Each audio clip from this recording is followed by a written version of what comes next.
নমস্কার, আমি সুজয় চৌধুরী। প্রাণপথে আপনাদের আবারও স্বাগতম। আজকের ভিডিওটি আমি একটি ছোট্ট প্রশ্ন দিয়ে শুরু করতে চাই। আপনি যদি একটি মৃতদেহ এবং একটি জীবিত মানুষের দিকে তাকান, তাহলে তাদের মধ্যে সবচেয়ে বড় পার্থক্যটা কি? আপনি হয়তো বলবেন, একজন শ্বাস নিচ্ছেন আর অন্যজন নিচ্ছেন না। কথাটি সত্যি, কিন্তু যোগশাস্ত্র এই প্রশ্নের উত্তরটা আরেকটু গভীরভাবে দিয়েছে। তারা বলছেন পার্থক্য শুধু শ্বাসে নয়, পার্থক্য প্রাণে। আজ আমরা প্রাণ শব্দটি নিয়ে কথা বলবো। বন্ধুরা, আমরা প্রায়ই প্রাণায়াম শব্দটি শুনি, কিন্তু তার আগে কখনো কি নিজেদের প্রশ্ন করেছি, প্রাণ আসলে কি? এটি কি শুধু অক্সিজেন? এটি কি শুধু বাতাস? নাকি এর অর্থ আরো গভীর কিছু? খুব মজার একটি বিষয় লক্ষ্য করে দেখুন, আমাদের দৈনন্দিন ভাষাতেও প্রাণ শব্দটির ব্যবহার কত গভীর। আমরা বলি প্রাণ খুলে হেসেছি, আমরা বলি আমার তো প্রাণটাই বেরিয়ে যাচ্ছিল। আমরা কাউকে খুব ভালোবেসে বলি তুমি আমার প্রাণ। অর্থাৎ প্রাণ শব্দটির সঙ্গে শুধু শরীরের নয়, অনুভূতি, শক্তি এবং জীবনের একটা গভীর সম্পর্ক আমাদের রয়েছে। যোগ দর্শন আমাদের বলে মানুষ শুধু একটা শারীরিক শরীর নয়, আমাদের অস্তিত্বের আরো অনেক স্তর রয়েছে। তার মধ্যে একটি হলো প্রাণময় স্তর, যাকে বলা হয় প্রাণময় কোষ। খুব সহজ ভাষায় বলতে গেলে প্রাণ হলো সেই জীবনী শক্তির প্রতীক, যা আমাদের মধ্যে প্রাণবন্ততা নিয়ে আসে। একটু ভেবে দেখুন, কেন একই বয়সের দুইজন মানুষের মধ্যে একজনকে সবসময় প্রাণবন্ত মনে হয় আর অন্যজনকে সবসময় ক্লান্ত মনে হয়? কেন কোনো কোনো মানুষকে দেখলে মনে হয় তার মধ্যে যেন এক অদ্ভুত ইতিবাচক শক্তি রয়েছে, আবার কেন কোনো কোনো দিন 8 ঘন্টা ঘুমিয়েও আমরা ক্লান্ত বোধ করি? শুধুমাত্র ক্যালোরি কিংবা ঘুমের পরিমাণ দিয়ে কি সব প্রশ্নের উত্তর পাওয়া যায়? যোগশাস্ত্র আমাদের এই প্রশ্নগুলিকে আর একটা দৃষ্টিভঙ্গি থেকে দেখার আমন্ত্রণ জানায়। তারা বলে মানুষের সুস্থতা শুধু পেশি, হাড় কিংবা রক্তের বিষয় নয়, এর সঙ্গে আমাদের প্রাণ শক্তিরও একটা সুন্দর সম্পর্ক রয়েছে। তবে একটা বিষয় খুব পরিষ্কারভাবে বলে রাখতে চাই, যখন আমরা প্রাণ নিয়ে কথা বলছি, তখন আমরা কোনো অলৌকিক বা রহস্যময় বিষয় নিয়ে আলোচনা করছি না। আমরা যোগ দর্শনের একটি প্রাচীন ধারাকে বোঝানোর চেষ্টা করছি, যা হাজার হাজার বছর ধরে মানুষের শরীর, মানুষের শ্বাস এবং জীবনের মধ্যে সম্পর্ককে ব্যাখ্যা করার একটি উপায় হিসেবে ব্যবহৃত হয়ে আসছে।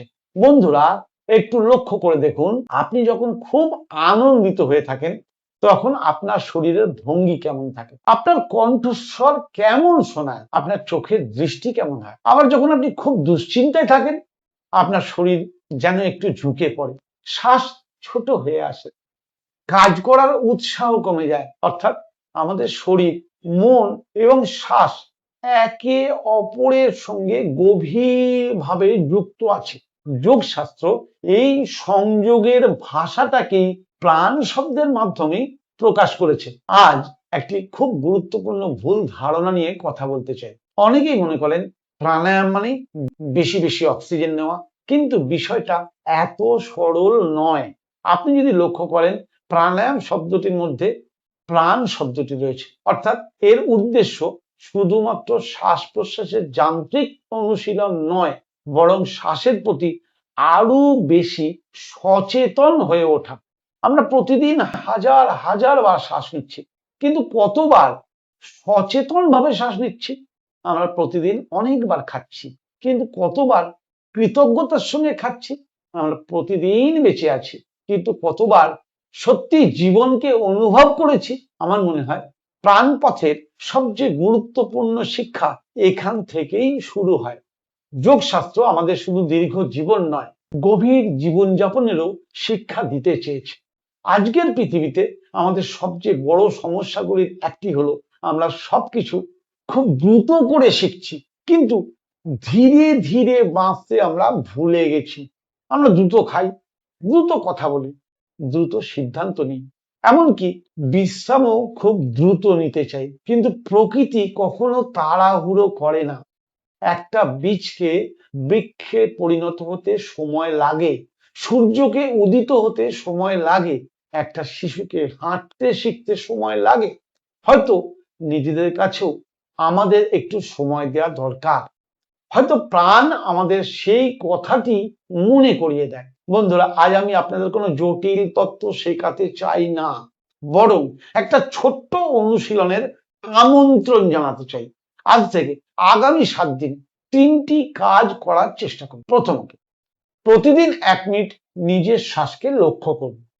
দ্বিতীয়ত, দিনে অন্তত একবার খুব ধীরে এবং সচেতন ভাবে খাবার খান। আর তৃতীয়ত, দিনে কোনো একটি সময় 5 মিনিটের জন্য সমস্ত স্ক্রিন থেকে নিজেকে দূরে রাখুন, শুধু নিজের সঙ্গে থাকুন। দেখবেন হয়তো আপনার মধ্যে কোনো অলৌকিক পরিবর্তন হবে না, কিন্তু আপনি নিজের সম্পর্কে একটু বেশি জানতে শুরু করবেন। আমার বিশ্বাস আত্ম অনুসন্ধানের যাত্রা ঠিক এখান থেকেই শুরু করা যায়।